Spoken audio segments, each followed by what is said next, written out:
Hey, good morning, everybody. Welcome to another Morning Manna. It's Friday. I think it's the 27th of January. We're almost through one whole month of the new year. So I'm going to give you a thought today out of Ecclesiastes chapter 9, verse 10. It says, "Whatsoever your hand findeth to do, do it with all your might." And then it goes on in the rest of the verse to basically say, because when life's over, it's over. So live it to the fullest, right? So the title of our devotional today is Win with Grace and Lose with Dignity. Because here's the thing. We don't get to choose the adversities of life. We don't get to choose the opponents we face. All we get to choose is our attitude and our perseverance. And just putting it all in there. And whatever happens, happens. I'm not really going through adversity right now in the strongest of ways at all. But this week seems to have been looking at things that are adverse in life. I think I started out the week with the devotional Life Isn't Fair. But here's where this devotional comes today. And it is what it is, man. I am coaching a middle school boys team, 6th to 8th graders. We have no 8th graders on our team. It's 6th and 7th graders. I got 11 guys.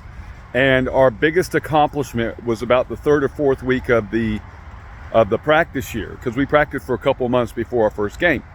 Our biggest accomplishment at that point was making 10 layups in a row as a team. And it was awesome, and I'm not making light of that. That was good for us. We made 10 layups in a row, and that's just doing layups. That's not being guarded. That's not having any adversaries or opponents trying to stop us. That's literally us in a layup line trying to make layups, and we made 10 in a row. And I'm like, we celebrated our victory. So here we are in the season. I think we've played 5 games so far. We're 0-5, and no joke, we lose by an average of 40 points. That's an average. I think we may lose with an average of 50, but we lose by quite a bit. But we fulfill Ecclesiastes 9:10 because we play with everything we got. My boys are literally putting it all out there, which, man, as a coach, right now I'm not counting wins or losses, I'm counting integrity, right? How well are we playing the game, and are we giving it our all? So 2 stories to wrap up our devotion this morning. And we have more games to go. We have, I think, 1 game on Monday and then a tournament at the end of next week. And that's the season. If we win 1 game, it would be a miracle. But you know what? I believe in miracles. So Monday we go up to Wartburg, Texas. It's right above Georgetown, Texas. Middle school boys. We get there. I look at the other team.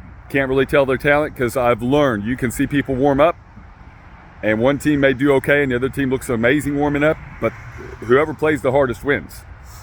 We get there, and I look across, and there's 4 boys over 6 foot tall in 6th to 8th grade. So I'm like, okay, well, that's what it is. Let's do our best. I think we lost 56-11. And they were tall. Now, granted, my tallest guy is like 5'7", maybe 5'8". Okay, tops.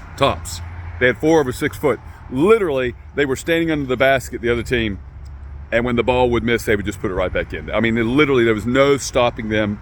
We did some things differently in the second half that slowed that down, but that's the way it was. So I'm like, okay, we faced a big team. That's the way it goes. So speed up to last night. Last night we get to the gym, we're warming up. I see the other team coming in, but they're all sitting down, so I'm not really able to assess anything.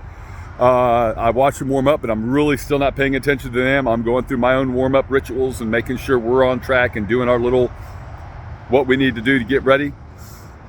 I look over at the beginning of the game, and they have 7 players, maybe just 6. I think it was 7 players over 6 foot tall. One guy was 6'3", middle school. I'm like joking with the refs. I'm like, we don't even need to look at their birth certificates. Let's look at their driver's licenses and see what's going on, man. Are my people not eating the right food? Are we not drinking the right water? What in the world is going on? And so we lost 66-4, okay? But we gave it our all. The cute thing was we scored 2 points in the first half. I can't remember how, but I know how we scored the 2 in the second half. Their team committed a technical foul, just a stupid play. Nobody was malicious or anything, just a dumb play. And it was a technical foul. So I put my boy Ian in, and he made both free throws. So that's how we doubled our score in the second half. So guys, here's the deal. Whatever your hand finds to do, just do it with all your might. Do it right or don't do it at all, right? I mean, just give it your all. And yes, you're going to make mistakes. And yes, you're going to fail. And yes, you're going to find adversaries and opponents and things that happen in your life that are just totally against you, like there's no way to win. But sometimes life is not all about winning. Sometimes life is about facing the worst that comes and giving it your best and letting it be what it is.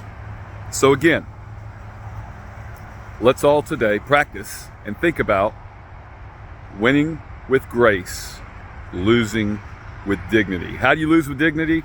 Because you give it your best and you walk off the court with your head held high because you gave it your all. Have a great weekend.